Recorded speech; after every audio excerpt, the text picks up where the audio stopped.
Assalamualaikum warahmatullahi taala wabarakatuh. Selamat sejahtera. Tuan-tuan, tolong share, tolong like, tolong subscribe. Sebelum itu, kita ucapkan, kita doakanlah kesejahteraan, kesembuhan kepada YB Rafizi, dan alhamdulillah beliau telah kembali ke Parlimen. Pada hari ini, kalau tidak saya semalam 30 hari bulan dia telah kembali ke Parlimen. Sepatutnya kalau tidak silap saya dia sampai Isnin depan, tapi tak tahu dia dah kembali Parlimen awal. Tu saya kata Rafizi ni dia workaholic. Satu yang Rafizi ada yang saya tak ada ialah dia workaholic. Saya tak workaholic, tuan-tuan. Itu dia ada. Saya kena bagi kudos kat dia lah. Baik. So dalam masa yang sama dia telah menyatakan bahawa akan membentangkan kertas putih berkenaan dengan gaji progresif, dan ini saya tunggu berkenaan dengan gaji progresif ni sebab saya nak baca apa dimasukkan gaji progresif. Baik. Kertas putih gaji progresif dibentang 30 November. Menteri Ekonomi Rafizi Ramli hari ini menjelaskan bahawa belanjawan 2024 memang termasuk peruntukan untuk pelaksanaan dasar gaji progresif. Dia juga berkata kertas putih mengenainya akan dibentangkan di Dewan Rakyat bulan hadapan. Sebelum itu, Perdana Menteri Anwar Ibrahim menyebut tentang dasar gaji progresif ketika membentang belanjawan 2024, walaupun dia dijangka menggariskan bagaimana sistem itu akan berfungsi.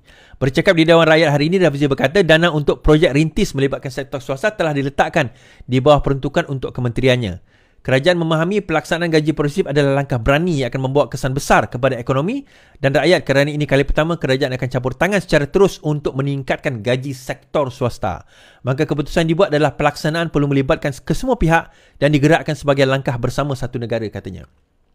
Dia berkata kertas putih akan dibentangkan di Dewan Rakyat pada 30 November ini memperincikan aspek asas dan mekanisme dasar itu. Dasar gaji progresif adalah salah satu cara yang dirancang kerajaan untuk diperkenalkan bagi meningkatkan taraf hidup orang ramai dan menangani kos sara hidup.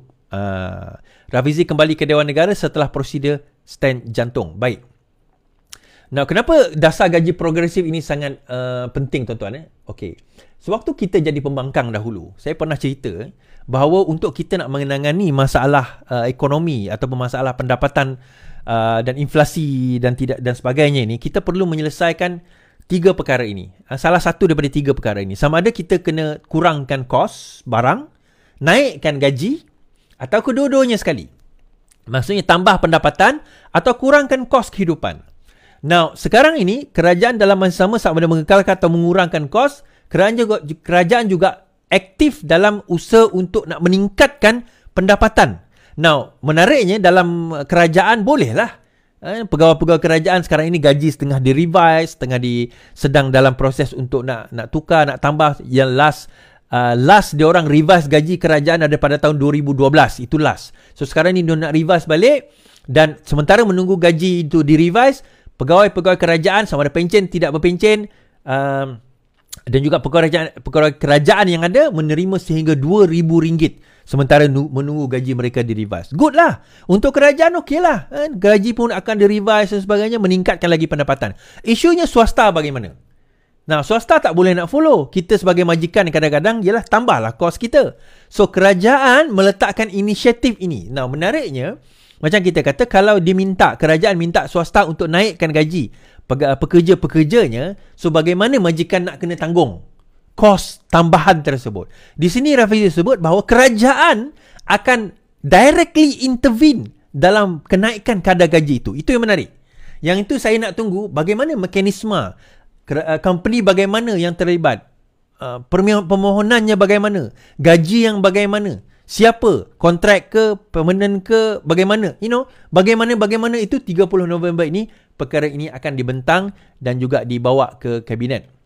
Jadi tuan-tuan, macam saya kata tadi, perkara ini sebenarnya akan membantu rakyat untuk nak increasekan pendapatan. Now, kita bercakap soal kerajaan ini hendak membuat perubahan. Inilah perubahan yang kita maksudkan.